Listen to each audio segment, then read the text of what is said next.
Hi, and welcome to week 5 of virtual school. I'm your teacher, Mr. Cohn. We are on day 34 of the coronavirus lockdown, and my beard is off the chart.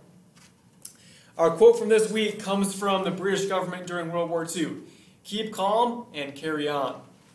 World War II is one of the greatest crises in the history of England, and this poster was created during it to help the people remember that even though bad things are happening, it's important that we keep calm and do what we're supposed to do. That's the way we get out of these things. So even though things seem scary and kind of hectic right now, keep calm and make sure you are doing everything you can to keep your education on track.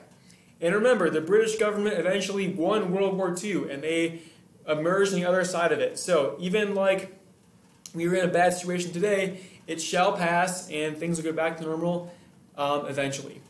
This week we are going to finish up with our lesson on the Roman Empire. Last week you learned about what life was like for the Roman people during this time and about things like the Roman roads and gladiators and aqueducts and all those awesome things about Rome.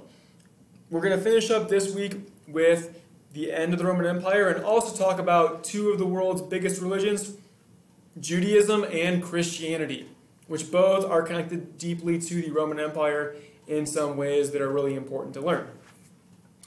So your first assignment for the week is to read 2 news ELA articles about those religions to get a little bit of background.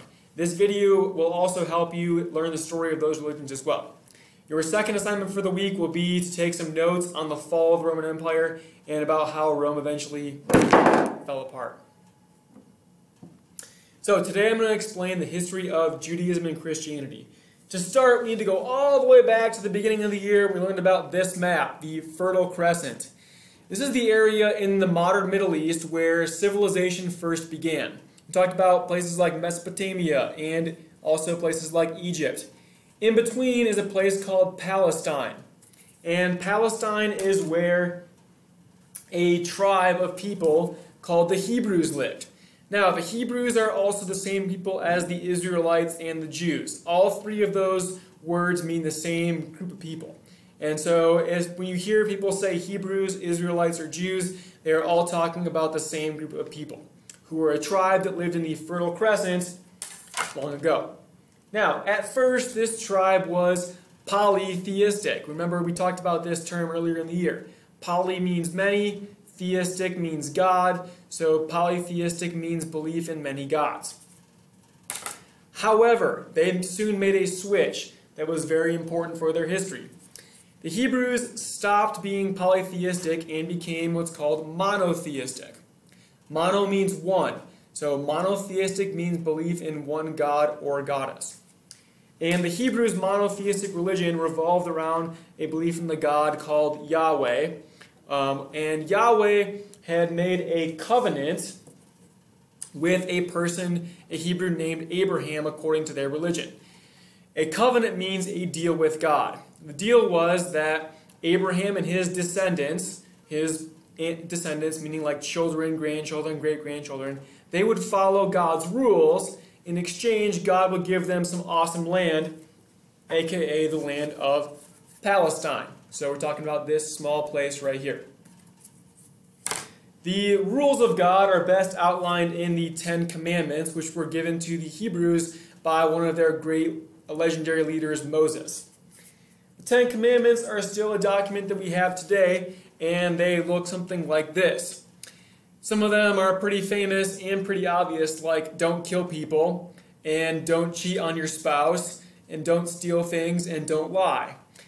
However, the most important commandment for the Hebrews is the first one, is that you shall have no other gods before me. So in Judaism's religion, remember it's monotheistic. You don't get to have any other gods. You are only worshiping Yahweh. So their religion is connected to having one God.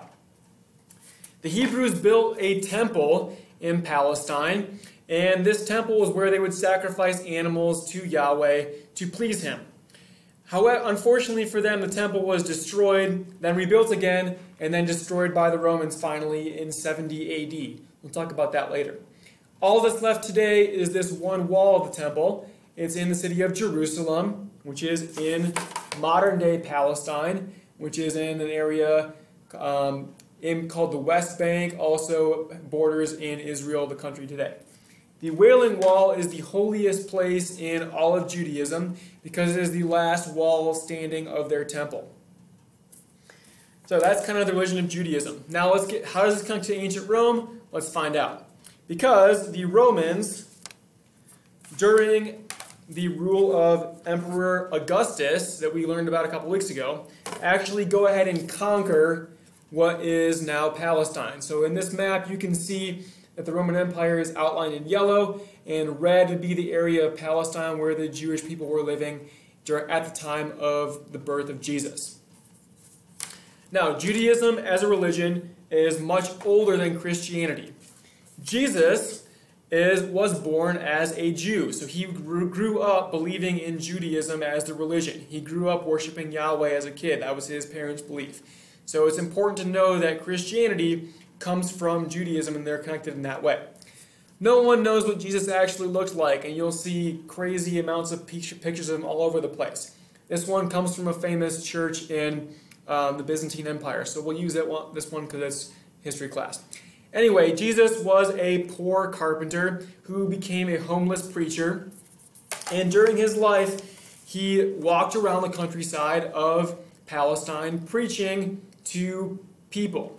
And the things that he preached were pretty radical. He preached peace, he preached love, he preached justice, and he preached that the poor people were actually more important to God than the rich people were.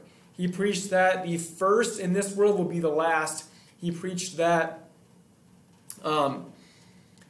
that the last shall then become the first. And so these ideas were revolutionary, and they were really appealing to a lot of poorer people who felt like the Romans were abusing them. And unfortunately for Jesus, these ideas angered the powers that be. Standing up for the poor people oftentimes doesn't get you a very long life.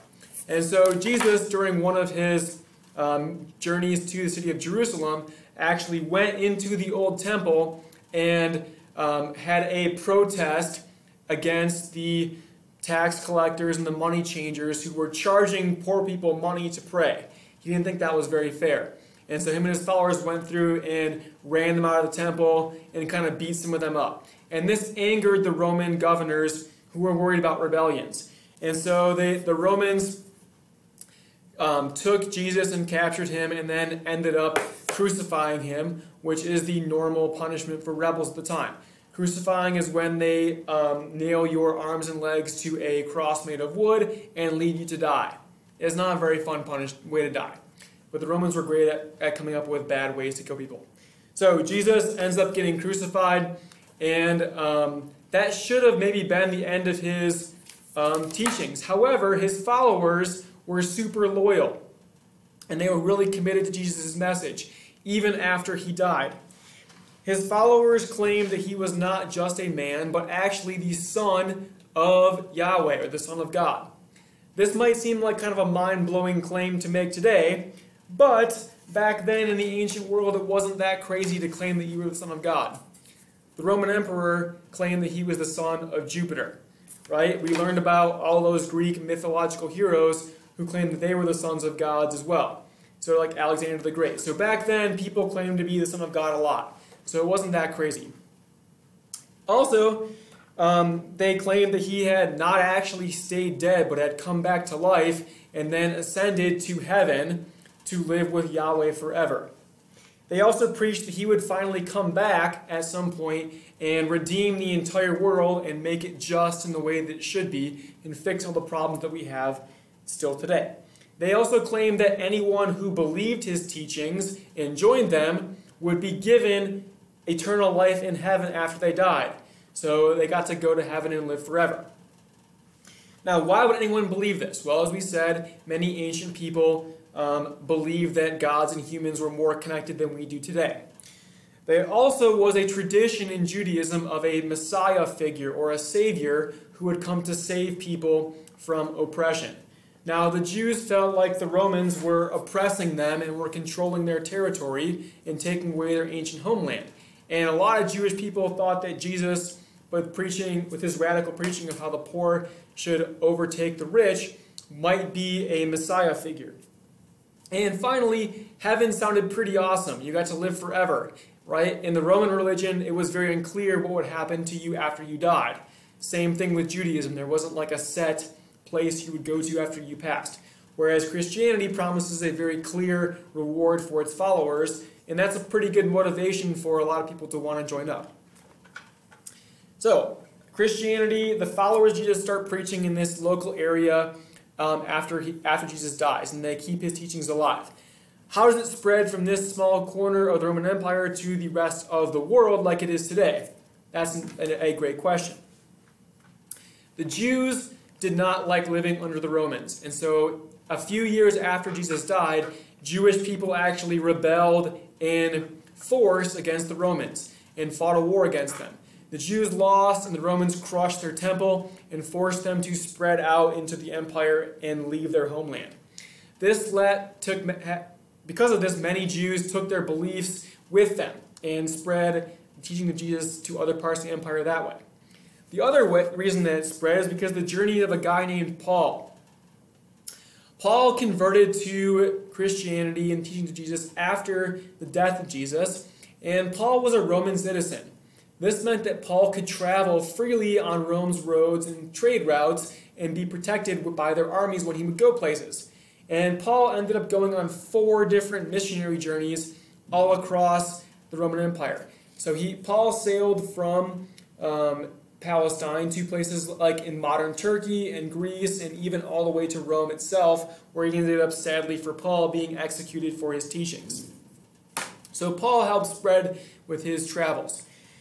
The Roman emperors tried to crush Christianity because they didn't like this new belief that taught that the poor were more important than the rich. Remember, the Romans had a lot of problems with poor people. They did not like the plebeians. And Christianity was something that the plebeians of Rome really embraced because it brought them up. And so the Roman emperors tried to crush it. Unfortunately for them, Christianity did not go away.